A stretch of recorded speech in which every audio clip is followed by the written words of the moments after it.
do Futuro versão atual aí. Ah, é? É, tinha um que ele vem descendo, a gravidade ele fica cruza? zero e depois vai pra lá até a Austrália. É. Olha só, isso eu não vi, não. Olha que doideira. Inverte, então. O cara inverte no meio da viagem. No meio da viagem inverte a gravidade. O cara se gruda assim e depois cai do outro lado. Foi teu vídeo que eu vi esses dias falando sobre antigravidade? Você fez um vídeo sobre antigravidade ultimamente? Ah, sim, cara. Então, porque mediram, né, lá no CERN, que porque a antigravidade, só para deixar pro pessoal entender, eu que sou leitor de ficção científica, era uma das coisas que o Asimov e outros autores usavam, que seria o grande propulsor de foguete, né? Você usava a gravidade e a antigravidade para ir para um lugar e para o outro. E aí? O que o pessoal falava era o seguinte.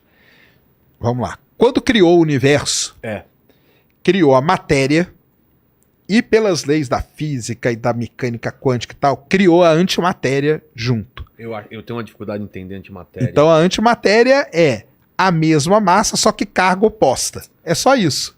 Dá pra pegar a antimatéria? Não dá, né? Não dá, mas Não. ela é... Ela não dá pra pegar. Não dá pra pegar por quê? Porque a gente não encontra a antimatéria. E esse é o grande problema. Tá. Entendeu?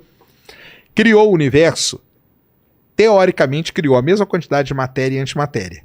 Mas não pode ter acontecido isso. Por quê? Porque se a matéria encontra com a antimatéria, ela se aniquila. Exato. Então, se tivesse criado a mesma quantidade, a gente não estaria aqui. Certo? O universo teria se aniquilado. Só que a gente está aqui. Então, como que a gente explica essa falta de simetria que a gente chama? Mas peraí, existe antimatéria ou não existe? Vamos chegar lá. Vamos chegar lá. Quem que propôs isso? É antiga essa ideia? Antigo. É bem antigo. Então criou lá a matéria e antimatéria, era para ter se aniquilado. Mas não se aniquilou porque a gente está aqui. Certo. Entendeu? Só que na teoria aparece a antimatéria. Como que a gente explica isso? Como que a gente explica ter só matéria e a gente não conseguir encontrar a antimatéria? Porque era para estar cheio de antimatéria aí. Bem, existem várias explicações. Uma delas é que a gente vive num bolsão de matéria no universo. E pode ter um lugar aí em algum outro canto que é um bolsão de antimatéria. E aí a gente nunca vai encontrar aquela antimatéria. Então quem vive lá acha que o universo só tem antimatéria. A gente que vive aqui acha que o universo só tem matéria. Essa é uma explicação. Outra explicação é que aconteceu alguma coisa nesse momento aqui, que eles não ninguém sabe explicar, o pessoal estuda isso, que nesse momento aqui teve uma produção tipo matéria mais uma coisa. Uma partícula a mais. Quebrou a simetria. E aí quebrou a simetria, a matéria reinou no universo e a antimatéria ficou pouco. Por isso que a gente não encontra ou encontra pouca. Como que a gente sabe que a antimatéria existe? A antimatéria ela pode ser criada, por exemplo, no acelerador de partículas.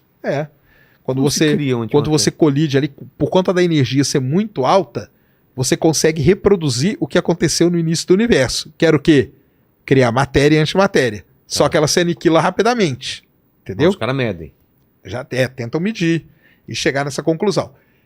Buracos negros, que é uma coisa muito energética no universo, pode criar antimatéria ali. Existem telescópios espaciais, tem um muito famoso chamado Integral, que ele é ligado para detectar a antimatéria. Entendeu? O problema é que quando Então, vamos supor, um buraco negro lá jogou um jato daqueles relativistas, jato de energia que ele tem. Aquele jato vem cheio de antimatéria. Quando ele chega na Terra, por exemplo, ele encontra a matéria. O que acontece? Aniquila. Então a gente não detecta. Mas qual é o efeito desse aniquilamento? Não é visível? Não é visível. Porque a propriedade é essa. Quando a matéria encontra a antimatéria, elas se aniquilam, se anulam. Então por isso que é difícil da gente detectar. Porque alguma coisa pode estar gerando antimatéria, mas encontrou a matéria. Aniquilou. Entendeu? Tudo isso eu falei para quê? Para explicar o que os autores de ficção científica falam. Teoricamente tem antimatéria. Então a antimatéria ela sofreria o efeito contrário da gravidade, que é a antigravidade. Então se eu pegar um motor e encher ele de antimatéria, eu vou ter um motor antigravitacional. Certo. O que a gravidade faz? Puxa. O que a antigravidade vai fazer? Afasta. Pronto. Eu tenho um motor perfeito. Eu fico brincando com puxa e afasta pra fazer o que eu quiser. Exatamente. Então é isso que é o motor antigravitacional, Então, é baseado Mas nisso. é impossível ou... Muito bem. Einstein disse que é impossível.